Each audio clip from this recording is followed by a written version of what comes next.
Hoy en Hablemos del Futuro. Porque la cuestión fundamental aquí es cómo nos preparamos para no involucrarnos emocionalmente con las tecnologías. Y parece una locura. Dios santo, no es posible. Derechos. Pero ellos lo dijeron y como son muy conocidos, pues ya me robaron mi idea, ¿verdad? Buenísimo, me encantan estas secciones.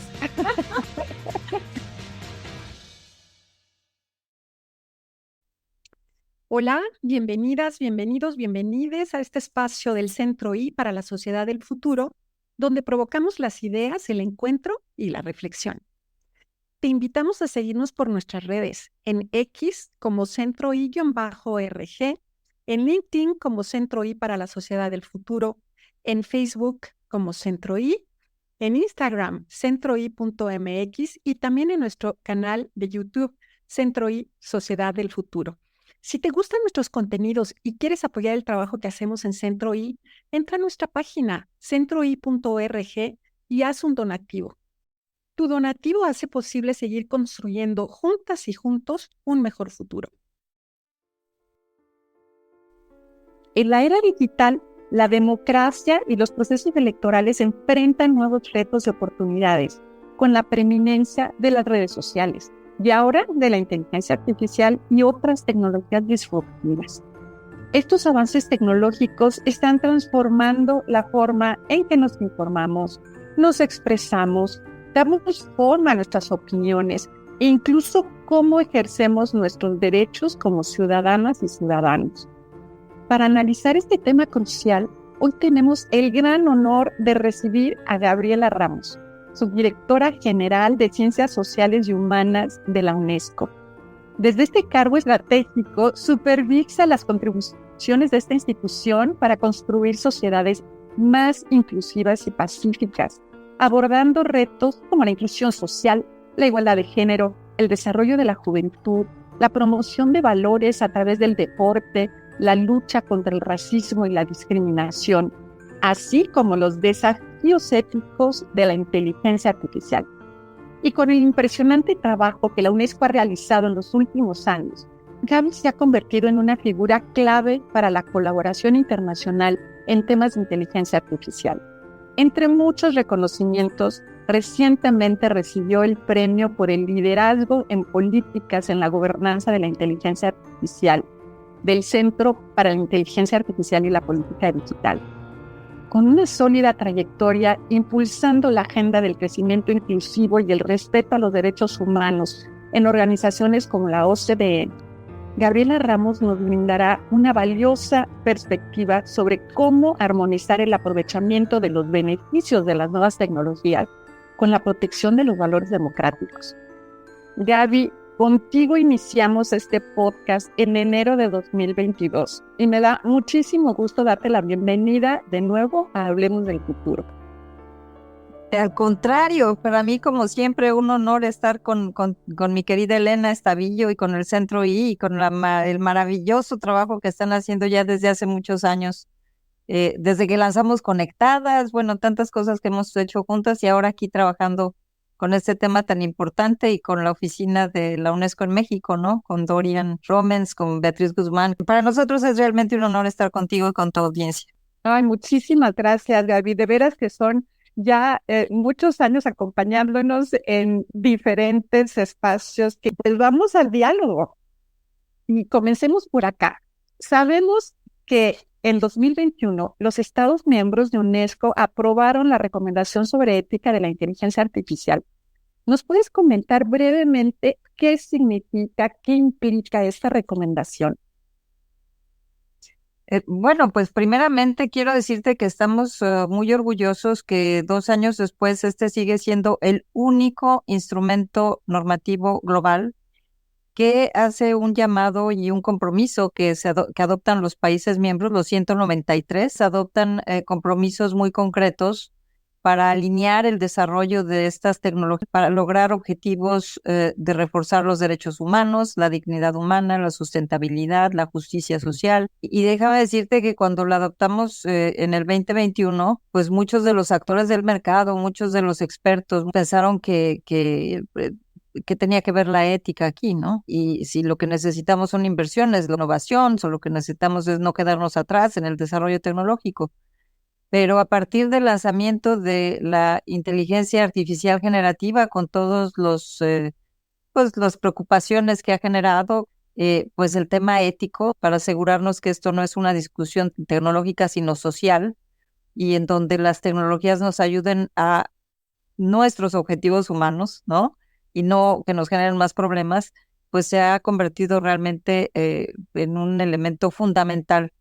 Y ahora pues ya estamos trabajando con 50 países para cambiar leyes, estamos avanzando los principios, estamos basándonos en las políticas y evidentemente en lograr que estas tecnologías no simplemente reproduzcan los grandes problemas que aquejan a nuestras sociedades en términos de desigualdad, de equidad de género, sustentabilidad, etcétera, ¿no? Yo creo que esto ha sido un avance fundamental, el llevar el concepto de la ética a este entorno tecnológico, porque sí, es algo que no estaba visible y pues ya estamos en otro marco totalmente distinto. La recomendación de la UNESCO viene acompañada además de instrumentos de evaluación y de implementación. No es solamente una recomendación que se queda ahí a la espera de entonces cada país cómo decide llevarlo a cabo, sino que viene acompañada de todos estos instrumentos y acciones. ¿Cómo pueden estas herramientas ayudar a los países a prepararse mejor para enfrentar los desafíos que plantea la inteligencia artificial? Yo te diría, porque ya llevo pues, muchos años en el ámbito multilateral tratando de poner de acuerdo a nuestros países miembros, que lograr acuerdos globales es realmente una maravilla, pero implementarlos es mejor. Cuando yo llego aquí a la UNESCO y la directora general Azulay me dice que su prioridad es esta recomendación, este instrumento global, hice un mapeo de cuántos principios ya existían en el ámbito internacional. Porque en la OCDE, pues obviamente yo también como Sherpa, pues estuve supervisando la aprobación de los principios de la inteligencia artificial de la OCDE, pero ya habían 110, 120 principios a nivel global, de diferentes instituciones, de diferentes grupos, de diferentes organizaciones, y entonces no podíamos tener otros principios más, teníamos que tener principios que fueran implementables. Teníamos que tener una manera de trasladar esto en acciones concretas y de ahí en definiciones de políticas públicas, porque tú y yo venimos del ámbito de la política pública y sabemos que las políticas públicas importan y es lo que hace la diferencia respecto del desarrollo de los mercados y del desarrollo tecnológico. Entonces, estructuramos esto con un grupo de expertos maravillosos, además multidisciplinario, de una manera que fuera no solamente los grandes enunciados, sino también trasladarlos en políticas concretas. Y luego, como estamos hablando de situaciones pues muy desiguales respecto de 193 países, necesitábamos tener una herramienta de medición que nos permitiera saber en dónde estaban los países, entender el contexto, entender también sus prioridades. Y quiero decirte que desarrollamos la herramienta de medición de capacidades, eh, eh, pues le llamamos de readiness, qué tan preparado, el nivel de preparación de los países. Y también fue un instrumento que muy en línea con la recomendación, no era un instrumento simplemente para ver si los países podían desarrollar y adoptar las tecnologías o no, como lo hacían instrumentos también existentes que ya estaban midiendo eso. Qué tanto tenías la conectividad, qué tanto tenías las competencias, qué tantas inversiones, qué tanto desarrollo tecnológico, sino la pregunta real de nuestra recomendación que marca la diferencia y que se trasladó en este instrumento de medición de competencias es qué tanto estás tú capacitado a supervisar que el desarrollo y la implementación y la utilización de estas tecnologías se hagan de una forma ética. No estábamos viendo si puedes desarrollar algoritmos o no y si tienes bases de datos o no. Por supuesto, eso es importante y tiene que estar presente. Pero estábamos viendo qué tanto entiendes las tecnologías y sabes de qué manera las políticas y los marcos regulatorios te dan ciertos resultados. Y eso también porque hay países, por ejemplo, en Europa, que tienen más aversión al riesgo y por lo tanto quizás tienen una legislación y una regulación que es mucho más demandante para las empresas. Estados Unidos es menos, ¿no? tienden a tomar más riesgos, pero al final del día este instrumento lo que nos hace es contar con un lenguaje común, porque estamos viendo la situación económica y social, estamos viendo la infraestructura, estamos viendo la cultura y la cuestión social, estamos viendo la inclusividad. Entonces es un instrumento muy, muy profundo y en la actualidad lo estamos implementando con el apoyo de la Unión Europea, de la Cooperación para el Desarrollo de Japón, de la Patrick McGovern Foundation con Bill Lazar, que es un campeón en estos temas, y ya lo estamos implementando en 50 países. Y la maravilla, además de tener este instrumento que te deja saber en dónde estás, tienes la posibilidad de aprender de los otros países, de identificar las buenas prácticas, de tener comparabilidad internacional. Y por ello, pues ya lanzamos un observatorio de la ética de la inteligencia artificial, en donde vamos a estar poniendo todos estos resultados, toda esta información, porque hay que decirlo, este cambio es tan dinámico, entonces al final a este crecimiento exponencial de las capacidades de las tecnologías, pues necesitas un crecimiento exponencial de las capacidades de los gobiernos y de las personas y de las compañías que los utilizan. Y luego también hicimos un instrumento de evaluación de impacto ético. El RAM, el Readiness Assessment Methodology, es macro y es contextual. La medición del impacto ético es pues para aquellos funcionarios de gobierno que adquieren las tecnologías o desarrolladores en las empresas que lo están avanzando, para que siempre tengan la reflexión ética, porque muchas veces cuando uno dice, pero es muy, muy difícil regularlas porque las tecnologías cambian y tú qué vas a saber de los datos o de los algoritmos que muchas veces además están protegidos con patentes o del código que no puedes simplemente accesarlo porque es propiedad privada, ¿no? Pero al final del día eso no es la cuestión es ver, bueno, si hay daño, si la utilización de una herramienta basada en inteligencia artificial lleva a que una institución tome una decisión que discrimina, ahí tenemos posibilidad de actuar. Ver cuáles son los resultados y si los resultados son negativos, de qué manera podemos corregirlos y de qué manera podemos tener esta serie de incentivos que nos ayuden a pues avanzar mejores resultados, ¿no? Acuérdate que estas tecnologías están altamente concentradas, 80% se hacen en Estados Unidos y China, 80% se hacen por hombres solos, equipos de hombres solos. Los lenguajes ultra concentrados, lenguajes que se están perdiendo porque al final pues la mayoría se hace en inglés.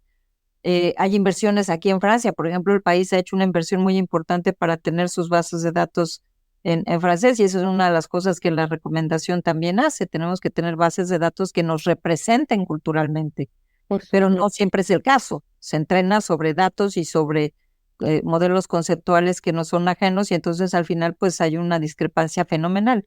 Entonces creo que todo esto nos lleva a enfocarnos a los resultados y cómo los controlamos y cómo los ajustamos, ¿no? Y por supuesto, y la verdad es, me entusiasma darme cuenta de todo lo que se está haciendo a partir de la recomendación no como un punto de conclusión, sino como un punto de partida, ¿no? Y con todas estas acciones y evaluaciones realizándose al mismo tiempo en tantos países en el mundo. Y bueno, eso habla de toda esta velocidad a la que va con la tecnología y la velocidad que tenemos que tener nosotros también para atender todas estas preocupaciones. Y ahí voy entonces a la siguiente pregunta, porque se trata por un lado de qué es lo que preocupa, pero también qué es lo que entusiasma a la UNESCO en torno al impacto de esta inteligencia artificial en tantos ámbitos de nuestra vida, ¿no? Del impacto actual y del que puede tener. Y yo creo que esa es la pregunta más importante, porque con el ChatGPT, de repente la naturaleza de la conversación cambió y se volvió casi una amenaza global, porque no entendemos exactamente cómo se puede utilizar de forma negativa, pero incluso también cómo puedes llegar a resultados negativos sin siquiera entenderlos, porque ese es el otro punto. Muchas veces cuando los reguladores o cuando el gobierno se involucraban en una discusión con los desarrolladores de estas tecnologías, los mismos desarrolladores decían, bueno, pero existe la caja negra. Y esto, pues, es simplemente cuando uno hace un diseño matemático, que es lo que es la inteligencia artificial, pero al final es la computadora la que hace todas las ecuaciones y la que hace todas las análisis y al final te da un resultado que no entiendes cómo salió, pues sí, es la caja negra. Pero al final la recomendación siempre ha hablado de que haya un ser humano al cargo. Entonces sí, hay un cambio de la narrativa en donde parece que todo es negativo, ¿no? Pero no tiene que ser así porque al final no estamos indefensas. No es que el ser humano se tenga que contraponer a la tecnología y sentirse totalmente amenazado o de que no puede controlarlos, porque no es el caso. La tecnología es maravillosa, o sea, lo estamos viendo cuando te está apoyando a entender mejor la naturaleza y organizar mejor los temas de producción de comida. Todo el mundo sabemos que se pierde el 50% de la producción de comida en el mundo. Si tenemos la inteligencia artificial que nos puede ayudar a organizar mejor y maximizar y eficientar, porque estas herramientas lo que te ayudan es a eficientar los procesos, pues puede ser una maravilla. Ahorita la inteligencia artificial está siendo utilizada, por ejemplo, para evitar el tráfico de personas a nivel mundial. Y con la inteligencia artificial y combinado con los doctores, puedes tener un nivel de certitud de los diagnósticos médicos, sobre todo en temas de cáncer, que es espectacular. Entonces, creo que hay una serie de servicios que están dando estas tecnologías que pueden ser maravillosas. ¿Qué te puedo decir del tema de género? Tú y yo sabemos, el mercado laboral, cómo se organiza, siempre penaliza a las mujeres. Imagínate que la inteligencia artificial le pueda ayudar a las mujeres a hacer las tareas más rutinarias y que puedan permitirse realmente dedicarse a tareas intelectuales de mucho más nivel. O sea, hay una promesa excepcional. El tema de la educación, el mundo de la educación está viendo de qué manera puede llegar también a aquellas regiones en donde es imposible llegar con algunas herramientas que sean útiles y le está pasando también. No tienes ya que pasar por todo el proceso de desarrollo económico, de manufacturas, industrialización y luego ya lo tecnológico, sino que igual puedes saltar, como lo ha hecho Kenia con el tema de la bancarización con los teléfonos celulares. El tema fundamental es que estas buenas utilizaciones, estos buenos resultados, no se dan en el vacío. Se dan en la construcción de un marco legislativo y un marco de reglas que premie y que beneficie y que apoye y que incentive esos desarrollos y un marco que a su vez controle y castigue y llame a la rendición de cuentas y al Estado de Derecho cuando existan utilizaciones negativas. Y luego hay cuestiones bien prácticas de corto plazo. Sabemos que el mundo va a estar en un superaño electoral. Sabemos que casi la mitad del mundo estará en las urnas este año, México incluido, Estados Unidos incluido. Las elecciones parlamentarias en Europa están por llegar, India. Realmente es un año electoral importante y todo el mundo está preocupado porque se vayan a filtrar informaciones falsas, los deepfakes, ¿no? Lo que le llaman, lo que sucedió con el presidente Biden, que reprodujeron su voz y estaba hablándole a todo el mundo para que no fueran a votar, o lo que sucedió en Eslovaquia, que 3 días antes de las elecciones uno de los candidatos fue mal representado en un video que era falso y resulta que sí tuvo un impacto en los resultados electorales. Entonces, de que hay amenazas, las hay, pero tampoco estamos sin defensa.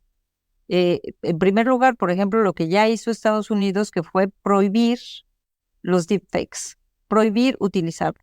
Segundo, la obligatoriedad de que se señale que es creado con inteligencia artificial. Tecnológicamente se puede hacer, el watermark tan famoso. Claro. Porque al final del día lo que tenemos que ser capaces nosotros en la utilización y en el involucrarnos con estas tecnologías es a distinguir cuando es falso y cuando no es falso, pero al final pues también hay reglas muy claras y uno tiene que informar al público en general Entonces ya se sabe que quien se esté involucrando en estar utilizando la voz sin permiso de otra persona para engañar al resto de la comunidad, pues ya sabe que es un crimen. Entonces, digamos que ahí la gobernanza entra en acción y ese es el sentido. Entonces, nuevamente volvemos al tema de los incentivos, de las políticas, de las reglas y de qué manera los incentivamos. Y a mí me gusta compararlo mucho porque eh, la discusión estuvo muy sesgada en el sentido de que las grandes empresas tecnológicas, no todas, porque nosotros trabajamos con Microsoft y han sido un gran aliado, pero varias de las empresas tecnológicas difundieron esta idea de que la regulación iba a matar a la innovación. Y yo creo que eso es falso de todas falsedades, porque eh, pues los segmentos más innovadores y dinámicos de la economía, el farmacéutico, la biotecnología, la neurotecnología para aplicaciones médicas, están muy reguladas. Claro. Y no quiere decir que no haya inversión. Si queremos, por ejemplo, llegar a invertir más en temas que nos ayuden a avanzar el cambio climático como energías renovables, etcétera, pues tienes que poner las reglas. Entonces hay que desmitificar el tema de las reglas y de las políticas, porque al final todos los sectores económicos están regulados y todos los sectores económicos tienen políticas, porque si no, pues sería esto la ley del oeste, ¿no? Así es. Qué bueno que mencionas esta relación entre innovación y regulación, porque sí se ha impulsado esta idea falsa en que automáticamente al regular se desincentiva la innovación. Y yo creo que al contrario, ¿no? Se necesitan entornos de confianza, de predictibilidad, que eso también impulsa la innovación. Si no tienes reglas, eso genera incertidumbre y desincentiva las inversiones, ¿no? Yéndonos por ese lado, pero también necesitamos confianza en las tecnologías para que las personas las usen y esa confianza tiene que estar cimentada en el que se va a proteger los derechos de las personas, su privacidad, el acceso a la igualdad, y eso genera confianza para usar las tecnologías. Entonces, sí es algo que tenemos que ir desmitificando la regulación adecuada, porque de eso se trata, de hacer las cosas bien. La regulación puede ser un aliado de la innovación, ¿no? Y además, como te digo, es un mito genial, porque ahora mucha gente está hablando que no fuimos suficientemente alertas con el tema de las redes sociales y bueno, ya hasta el señor Zuckerberg se disculpó por el impacto en los jóvenes, ¿no? En los chicos. Sí. Pero tú sabes que en el Decency Act, en la Acta de la Decencia de Información en los Estados Unidos, tienen un artículo en donde desvinculan de la responsabilidad a las plataformas respecto de su contenino. Entonces, a mí no me pueden decir que no hay regulación. Por supuesto que hay. Ahí, para mí, es una mala regulación. El famoso artículo 230.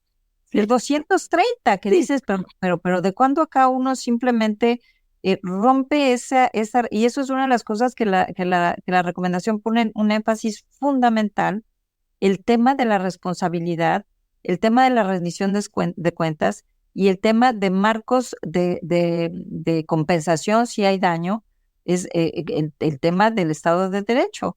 Entonces, que digan es que no hay, si hay regulación, se mata la innovación, no. Si no hay buena regulación, Exacto. podemos llegar a excesos como eso de que uno puede poner cualquier cosa en Internet y simplemente no hay ninguna consecuencia. Eso no se ha visto en ningún lado, ¿no? No, tienes toda la razón. El problema es la mala regulación. Sí, y ahí también hay que conceder. Al final del día no es tan sencillo. Por eso muchos de los que están invirtiendo en entender mejor las tecnologías, incluyendo nosotros, porque como te digo, establecimos este observatorio para la ética de la inteligencia artificial, lanzamos nuestra red de expertos sin fronteras, ¿no? Donde tú haces parte y nos da mucho gusto, porque necesitamos entenderlo, no es sencillo, no es tampoco tan fácil definir exactamente qué tipo de reglas y qué tipo de políticas, pero en la base debe ver que si hay daño, hay consecuencias. Y si hay daño, hay alguien que es responsable. Y uno de los elementos, por ejemplo, que la recomendación también dice, y que ya ahora el mundo se está moviendo hacia la recomendación y nos da mucho gusto, es que debe haber una evaluación ex ante de que se liberen estos nuevos productos al mercado, que es una regla pues muy básica de seguridad y de confiabilidad de los productos. Ahora ya la orden ejecutiva del presidente Biden, ese es el primer punto, evaluación ex ante de los grandes modelos antes de que sean liberados al mercado. Yo creo que Como pasa con, sí, es el buen gobierno, pues. totalmente, comienzas con los medicamentos, ¿no? Es algo bastante familiar y un modelo muy razonable y muy equilibrado. Y bueno, me gustaría, antes de cerrar esta sección de preguntas, hablar de México. Sabemos que vienen elecciones presidenciales en junio, que ya lo mencionaste en nuestro país, como en muchos otros países en el mundo este año. A partir de la recomendación para la ética de la inteligencia artificial, la UNESCO ha estado aplicando la RAM, esta metodología que ya nos platicaste, en nuestro país. ¿Y por qué es tan importante que se hable de la inteligencia artificial en el proceso electoral y el ambiente político en México en este momento? Bueno, en primer lugar, porque ya lo dijimos, uno de los ámbitos de riesgo que ya ha sido identificado por muchos actores y por muchos institutos serios y responsables, uno de los ámbitos muy de alto riesgo son los procesos electorales. Los procesos electorales usualmente son muy mediáticos y si tenemos desinformación o si tenemos un uso doloso de estas tecnologías, pues puede ser muy pernicioso. Más allá de ello, pues México es una potencia económica y el mundo está hablando de qué países están liderando, de qué países están invirtiendo en innovación y desarrollo, en ciencia, qué países tienen la infraestructura.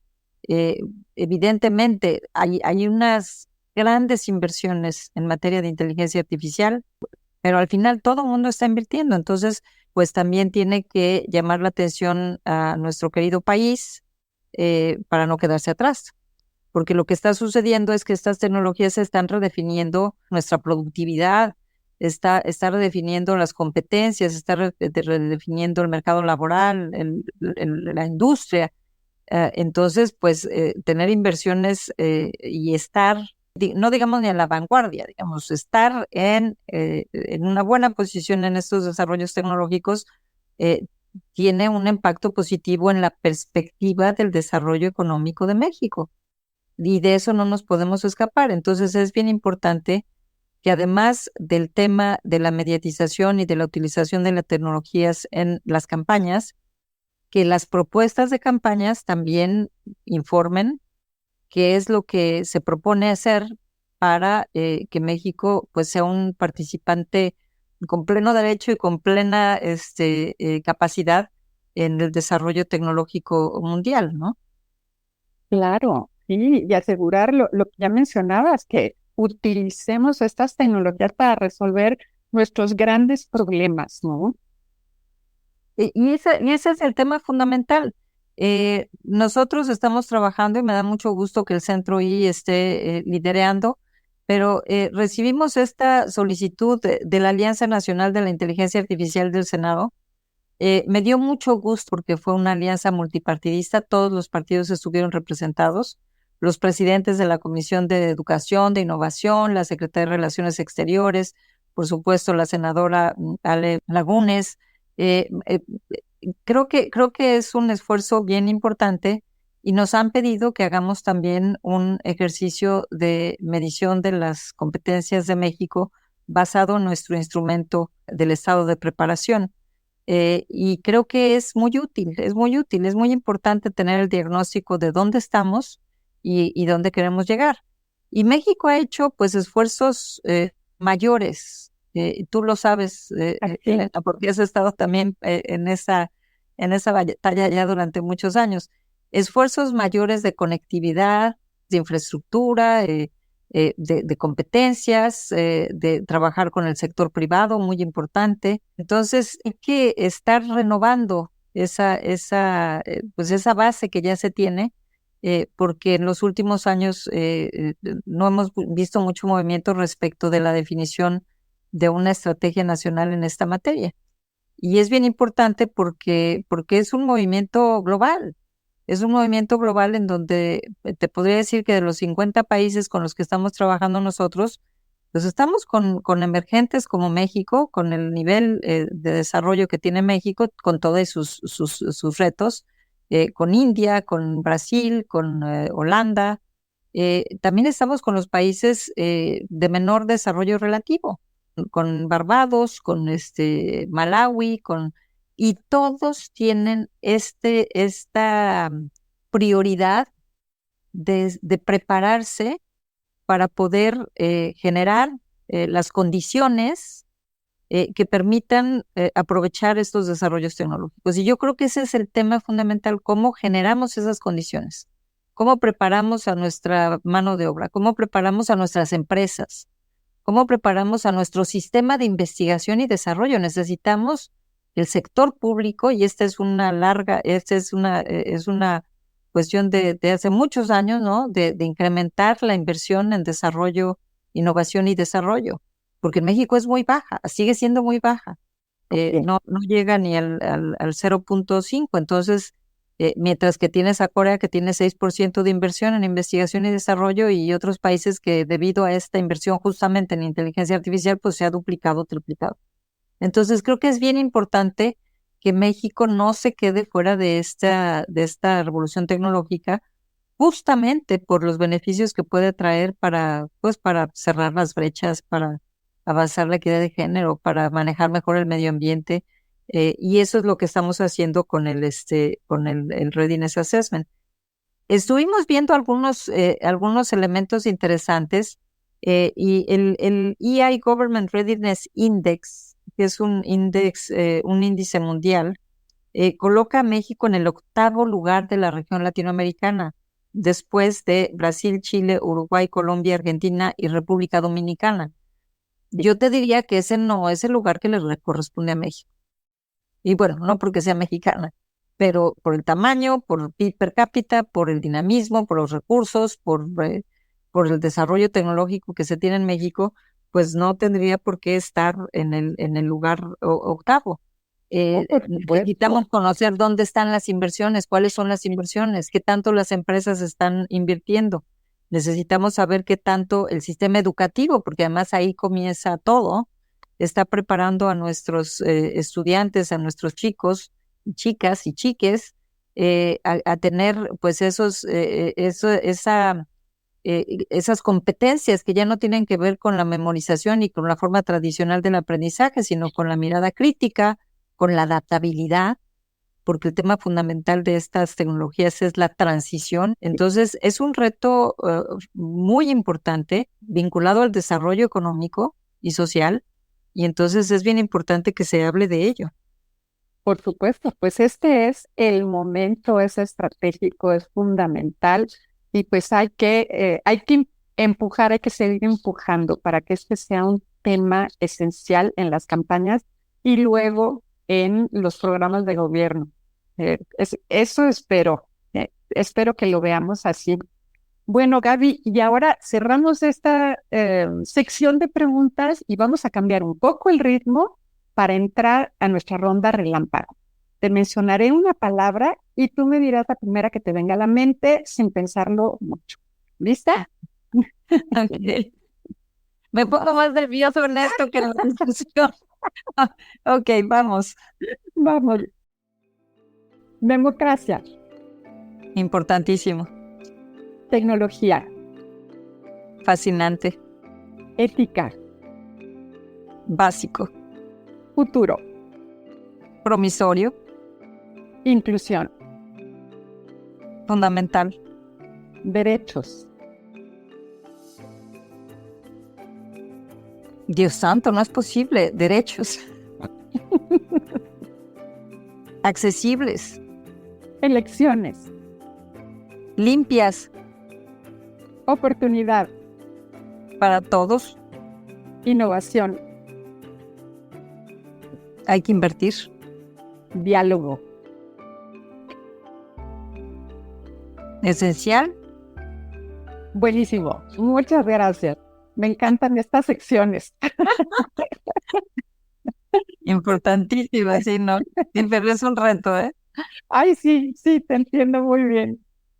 Pues entonces ahora ya vamos a nuestra última sección, que es donde te vamos a pedir que nos hagas recomendaciones.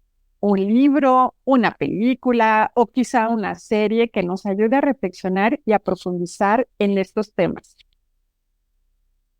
Pues mira, la serie que causó conmoción y era sobre las redes sociales, ¿no? Llama El Dilema Social. Es interesantísima porque te ayuda a entender cómo funcionan estas cosas y cómo el mundo de los me gusta está distorsionando muchos comportamientos y nos está creando muchos problemas.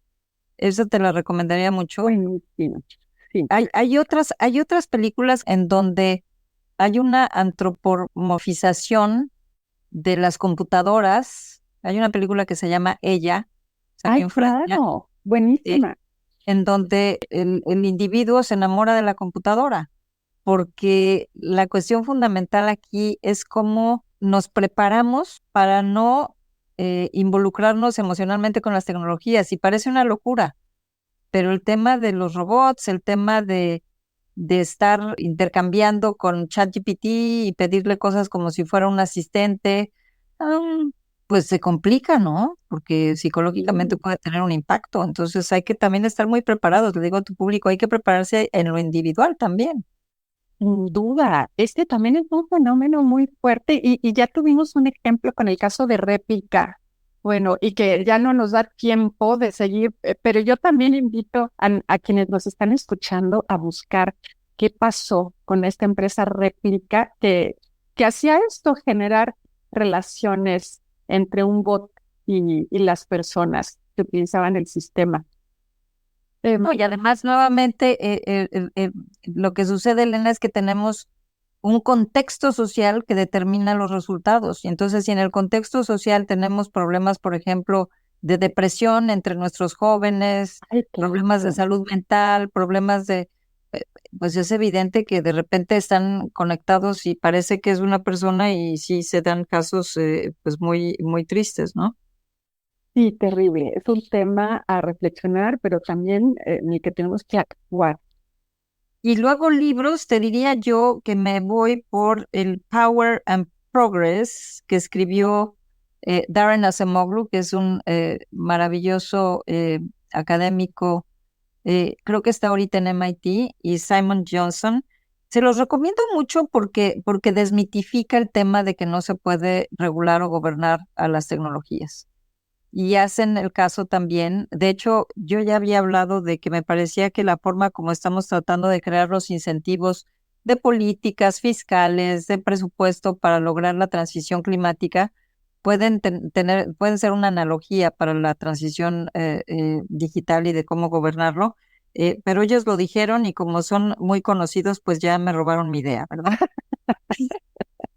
Pero también te recomiendo otro libro que se llama Más allá de los datos, de Elizabeth Reinieris, que Sí, claro. acuérdate que es nuestra amiga de la plataforma de Mujeres por una Inteligencia Artificial Ética y le mandamos un saludo, pero Sí. es maravilloso porque mucha gente ha estado hablando de los datos y de la protección de los datos, que lo hace muy bien el INAI en México, por ejemplo, la privacidad está bien, pero no hablamos de la cuestión de justicia, de la cuestión de estar representado en los datos, de que cuando se hacen estos desarrollos tecnológicos, si tú no estás representado en el dato, no existes y por eso las herramientas de reconocimiento facial pues no reconocen a las mujeres negras porque no estaban en los datos. Entonces, Ah, ese libro me gusta mucho porque nos deja muy claramente cómo si los insumos que tú usas para desarrollar las tecnologías están incompletos, están no representativos, no son de calidad, y luego entrenas esos datos también con algoritmos que están sesgados, pues al final los resultados son súper injustos, más allá de la privacidad, ¿no? Totalmente. Son injustos y luego tampoco son tan útiles, ¿no? Porque Exacto. nos sirven a grandes grupos de personas. No, y luego al final le diría a mi querido auditorio que lean la recomendación de la ética de la inteligencia artificial de la UNESCO. Es una muy buena lectura, no se van a aburrir y que acudan a la oficina de la UNESCO en México con nuestros colegas del sector social y humano porque tenemos muchos artículos, y el observatorio de la ética de la inteligencia artificial que va a tener ahí muchos insumos para que podamos ir aprendiendo juntos. Pues cuántas buenas recomendaciones para quien les interesa, que ya están en el tema y para quienes quieren empezar a adentrarse, pues ahí hay muchísimo material. Muchas gracias, Gaby. No, gracias a ti, Elena, qué gusto de verdad estar nuevamente con ustedes y espero que pues que esta conversación lleve a la reflexión a nuestros compatriotas maravillosos y se avance en este rubro tan importante. Excelente, pues con eso llegamos al final de nuestro episodio de hoy. Gaby, ha sido un gusto, como siempre. Gracias por compartirnos tan generosamente tu tiempo y tus reflexiones. Gracias a ti y gracias a tu audiencia. Cerramos nuestro episodio de hoy, como siempre, con nuevas preguntas, reflexiones necesarias que son la semilla del conocimiento. Por hoy nos despedimos, pero la conversación sigue abierta, porque en el CIPROI creemos en el poder transformador de la tecnología, desde la ética, la responsabilidad y la inclusión, con perspectiva de género y abrazando la diversidad.